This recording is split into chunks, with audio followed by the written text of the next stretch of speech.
A série de mensagens deste mês de setembro, Justiça e Paz. Justiça e paz é algo que nós como igreja buscamos. E hoje, especificamente, a partir da leitura do livro de Esther, eu quero conversar com vocês sobre a necessidade de intervenção por justiça e paz. Quando é que nós temos que intervir, agir, falar, denunciar, no sentido de promover esta justiça e paz? É claro que o conceito de justiça e também de paz nós encontramos apenas no Senhor nosso Deus. Porém, Deus usa os seus filhos e filhas como instrumento. E em determinadas situações da vida, nós precisamos e somos desafiados e desafiadas para agir nesse caminho, pensando sempre na justiça e na paz. Em um instante qualquer da nossa caminhada, somos surpreendidos por uma atitude ou situação de injustiça e de violência. E nós não podemos nos calar. O instrumento que temos para intervir é a nossa fala. Nós denunciamos, nós anunciamos, intercedemos e intervimos, sempre na busca por corrigirmos aquela situação que causa uma ameaça, tendo sempre como objetivo a construção da justiça e da paz. É como quando nós estamos enfermos, e na enfermidade o que mais existe é a falta de paz e injustiça. Esta semana estive visitando uma irmã e que disse a mim na sua enfermidade: pastor, não tem como eu viver em paz diante dessa situação. Eu disse: é bem verdade, irmã. Então, nesse momento, nós começamos a orar para que os médicos soubessem o melhor procedimento para agir com intervenção e tratar do problema dessa nossa irmã. E às vezes as nossas enfermidades são psíquicas, ou se você preferir, enfermidades da alma. E com uma palavra nós conseguimos pôr ordem ao caos. Com uma palavra, ou um acolhimento e até com a escuta, nós conseguimos organizar as coisas e então nós temos uma intervenção. Sabe aquele detalhe do cirurgião que abre exatamente naquele lugar para intervir, para aliviar a dor, para tratar, para curar? Nós somos desafiados também a refletir nesta manhã sobre a intervenção por justiça e paz. Nós acabamos de ler parte do diálogo entre a rainha Esther, também conhecida como Hadassa, e o seu primo, que a criou como que uma espécie de pai, cuidou de Hadassa, e o nome desse primo e pai, Mordecai. Em outras traduções você também pode ler Mordoqueu. E essa conversa foi intermediada por um dos eunucos do rei Assuero, rei que designou esse eunuco de nome Ataque para cuidar da rainha Esther. Assuero foi um rei poderosíssimo. Ele governou da Índia até a Etiópia, mais de 127 províncias sob os seus cuidados, um homem poderoso. E aqui nós vamos precisar refletir um pouco, pensar como foi que Esther tornou-se rainha desse poderoso império. Esther e Mordecai, judeus, eles foram levados para o exílio juntamente com o povo de Judá, quando o rei Nabucodonosor, da Babilônia, invadiu Jerusalém. Mas como essa mulher, que estava ali como uma exilada, uma mulher simples, judia, tornou-se rainha de um poderoso império? Vamos em frente. Para nós entendermos a intervenção de Esther, nós vamos precisar pensar na história que levou a rainha a ocupar o seu cargo. O rei Assuero, como nós dissemos, um homem de um poderoso império, estava numa celebração, uma grande festa na cidade de Suzã. A festa naquele tempo durava muitos dias. A celebração já estava no seu 7º dia. E o rei, bastante feliz e também embriagado pelo vinho, quando lhe foram apresentadas, e o rei apresentou aos seus convidados as belezas do seu império, as grandezas do seu reino, ele pediu também que chamassem a rainha Vasti. Vasti era a rainha até então do império de Assuero, a fim de que todos conhecessem a rainha na sua formosura, porque ela era então a mais influente rainha daquele império. Vejam só vocês, o rei, já embriagado, confundiu as coisas. Ele pensou que Vasti, a mulher, fazia parte de suas posses, de seus bens, de suas propriedades. Mulher não é propriedade de ninguém. E Vasti foi uma mulher corajosa. Estou lendo aqui o capítulo 1 de Esther, no seu versículo 12. Veja o que fez Vasti. Porém, a rainha Vasti recusou por intermédio dos eunucos, segundo a palavra do rei, pelo que o rei se enfureceu e se inflamou de ira. Vejam, furioso, aquele rei ficou com a rainha Vasti, com a sua coragem. E aconselhado na sua fúria por seus sábios, o rei decide destituir. Ele não queria ver mais Vasti, aquela mulher corajosa, ao seu lado como rainha. Vasti perde o cargo. Pois bem, igreja, sair de uma posição de subserviência, de uma condição de exploração, não é situação ou condição fácil para ninguém.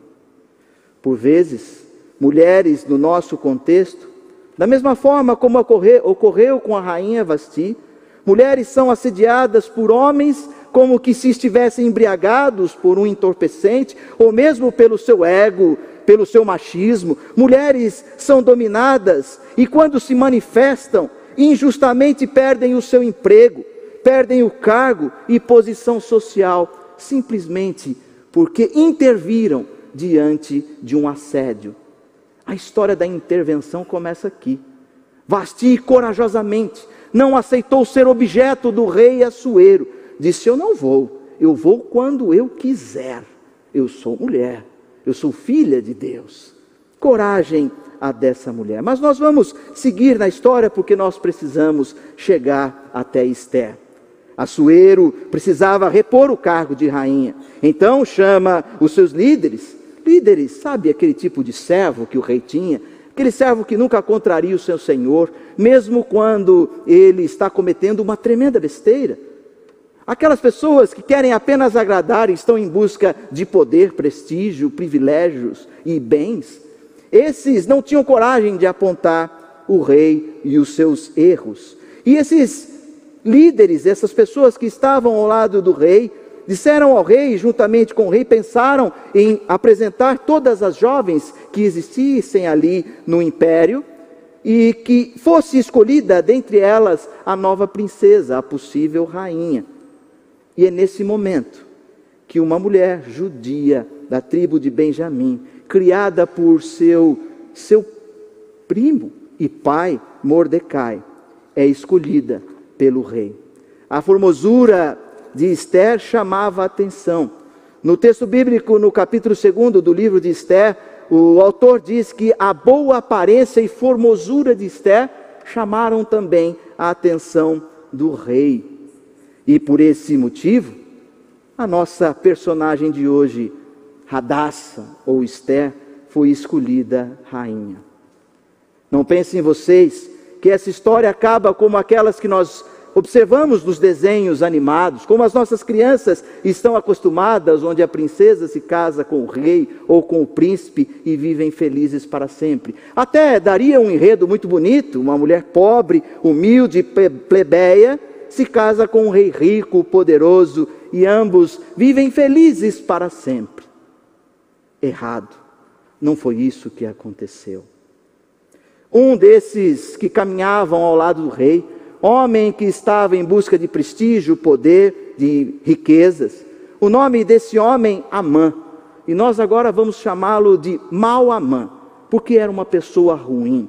Era uma pessoa que estava em busca apenas de focar na sua arrogância. E era um homem soberbo. Amã fora escolhido pelo rei e era a segunda pessoa do seu reinado. Ou seja, acima de Amã, apenas o rei Assuero. E a postura de arrogância de Amã ficava claro nas suas atitudes. Amã exigia que todas as pessoas que passassem por ele deveriam reverenciá-lo, ajoelhar-se diante dele, como que se fosse uma espécie de um deus. E quem não fizesse isso, deixava Amã furioso. Mordecai, o homem que criou Esther, tinha princípios.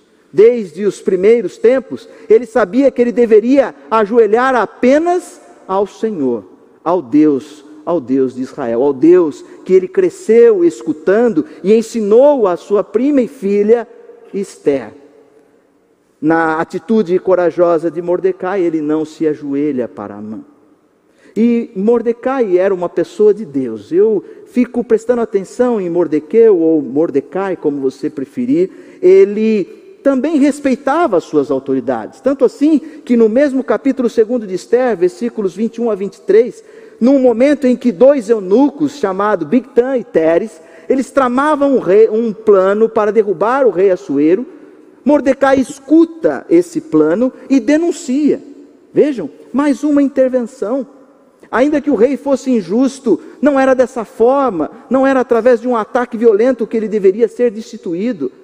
E Mordecai denuncia a sua prima Esther, e ela então fala ao rei, e o rei consegue se salvar, tirando esses eunucos que queriam agir num conluio para destruí-lo.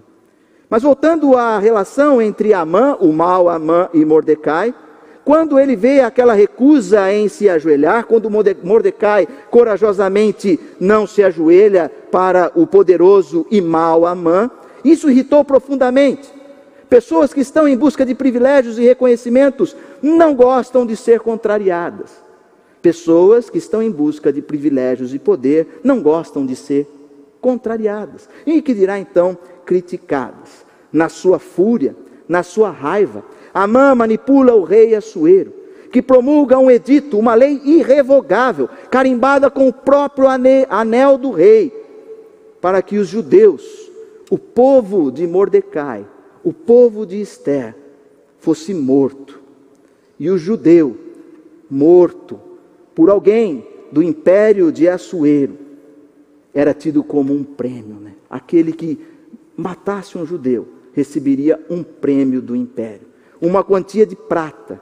Vejam o tamanho da crise aqui instalada. E vale nós pensarmos, decisões que nós tomamos de maneira precipitada, decisões irrevogáveis, podem causar uma tragédia nas nossas vidas e nas nossas comunidades.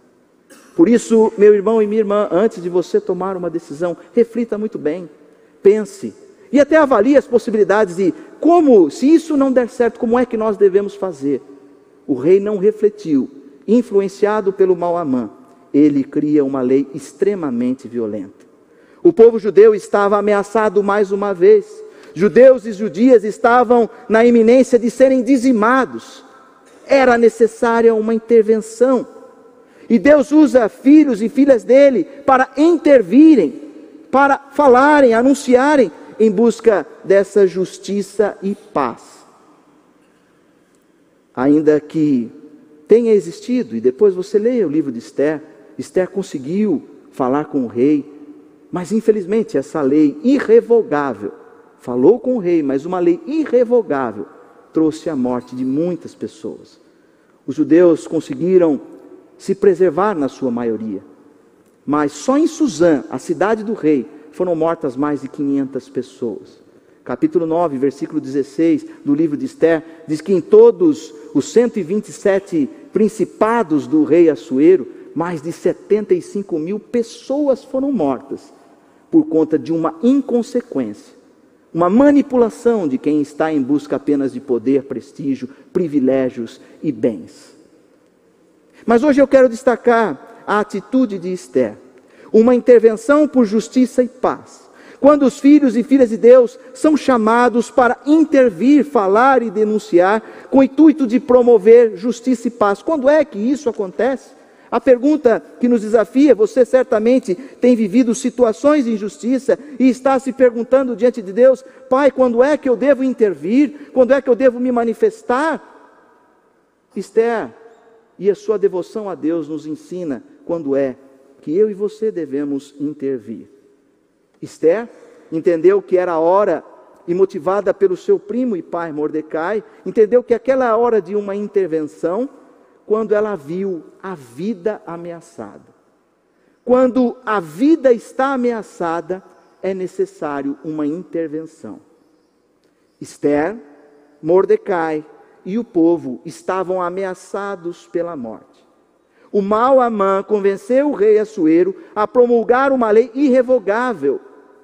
Nem mesmo a rainha iria sobreviver. Mesmo a rainha tão apreciada pelo rei, ela não sobreviveria a uma lei tão violenta.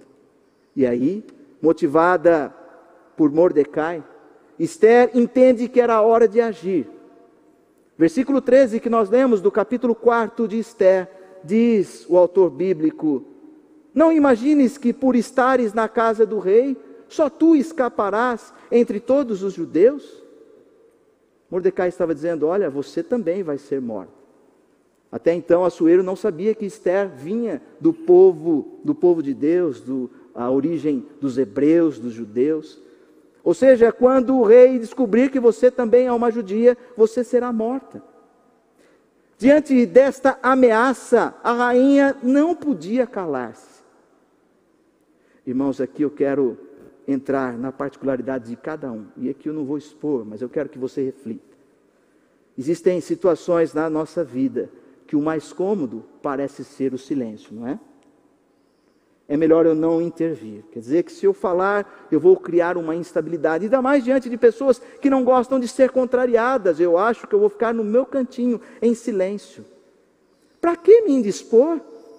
Acontece isso com vocês ou só comigo? Eu fico me perguntando: Senhor, por que o Senhor me pôs aqui? Era melhor eu ter ficado em outro lugar. Eu não quero falar, eu não quero me indispor.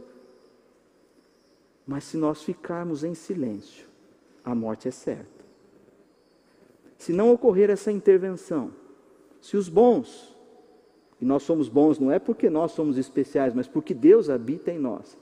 Se os filhos e filhas de Deus se calarem diante das injustiças do nosso mundo, se o especialista cirurgião não intervir na hora certa, se alguém que cuida da área da saúde mental não interceder na hora certa, a vida pode estar ameaçada. E de maneira muito sábia, Mordecai diz, versículo 14 do capítulo 4, porque se de todo te calares, agora tu e a casa do teu pai perecereis. Se você se calar, Esther, não vai ter mais ninguém para contar a história. Não deixe de falar, denunciar e intervir quando você observar uma ameaça à vida. Você está ali para se manifestar. Eu sei que parece mais cômodo o silêncio, mas não foi para isso que Deus nos chamou. Fale, denuncie, quando a vida está ameaçada.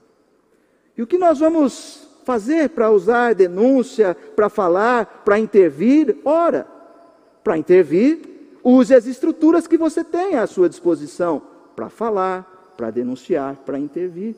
Use as estruturas que você tem à sua disposição para falar, denunciar e intervir. Percebam que aqui eu quero falar da igreja enquanto instituição.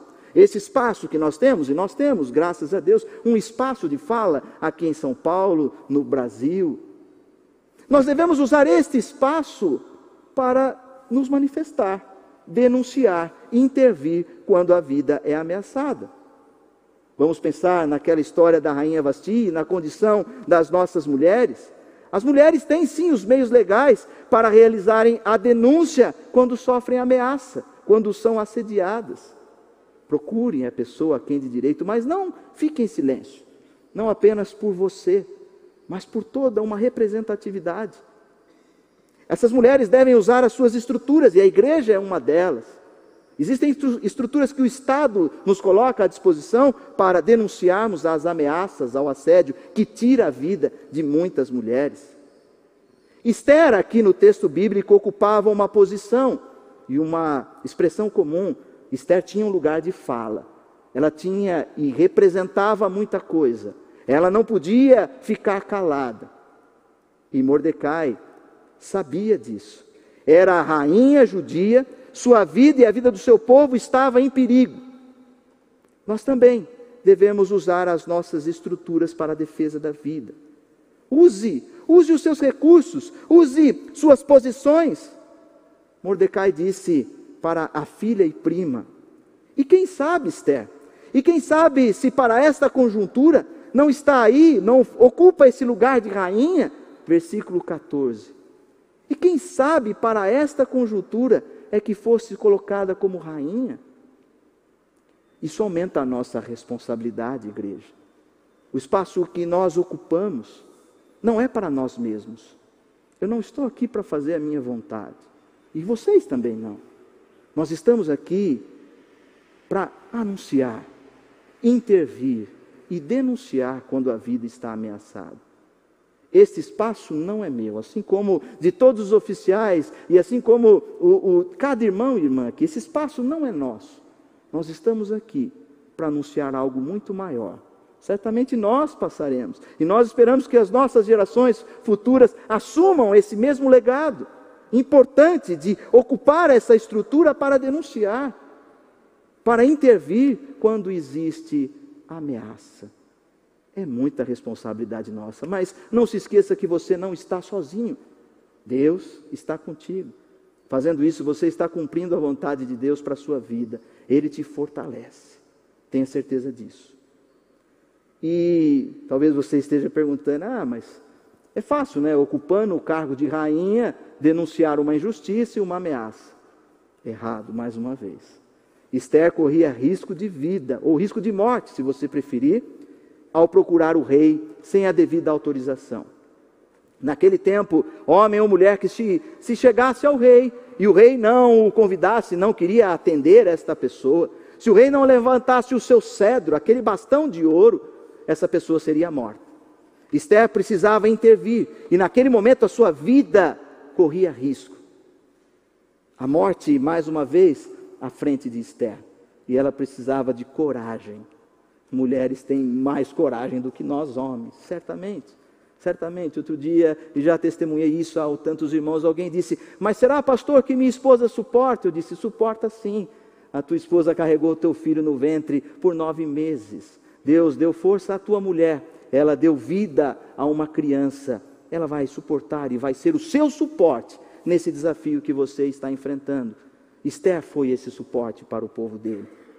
Jesus é um exemplo também de que nos meios aos riscos em que ele vivia, Jesus, antes de tomar as suas decisões, ele também se dedicava em oração. Pensem, Jesus, antes de tomar as decisões, e quando ele subiu ao monte, que seria morto, próximo à sua paixão, ele orou e intercedeu ao Pai, para que Deus o fortalecesse. Quando nós estamos em riscos, ou alguém que nós amamos, o caminho é orarmos e interceder. O rei Assuero poderia acabar com Esther pelo simples fato dela ter ido falar com ele, procurá-lo, sem a devida autorização. Nós também, antes da intervenção pela vida, nós também, antes de falarmos e denunciarmos, precisamos dedicar antes a intercessão. Antes de você agir, ore, clame ao Senhor. Foi essa a atitude de Esther. Eu vou ler com você novamente o versículo 16. Veja o que Esther fez. Antes de intervir, antes de agir. Diz o versículo 16. Vai, ajunta todos os judeus que se acharem em Suzã, e jejuai por mim, e não comais nem bebais por 3 dias, nem de noite nem de dia.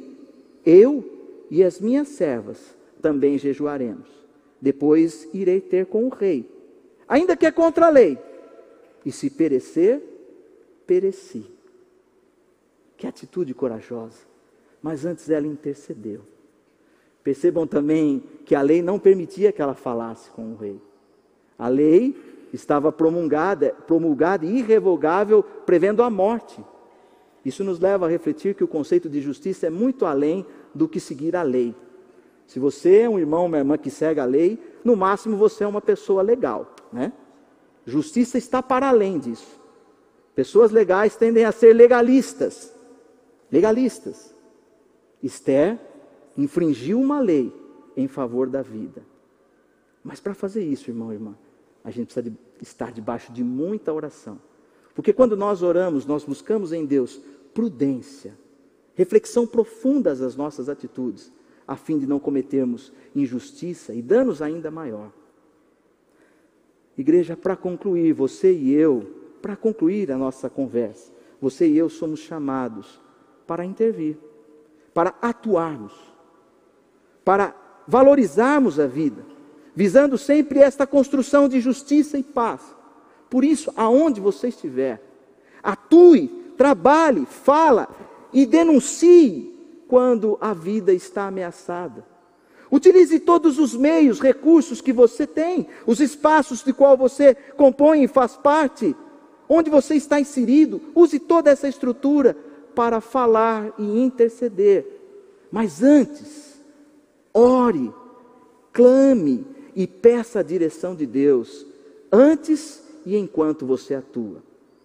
Amém. Que Deus assim nos abençoe.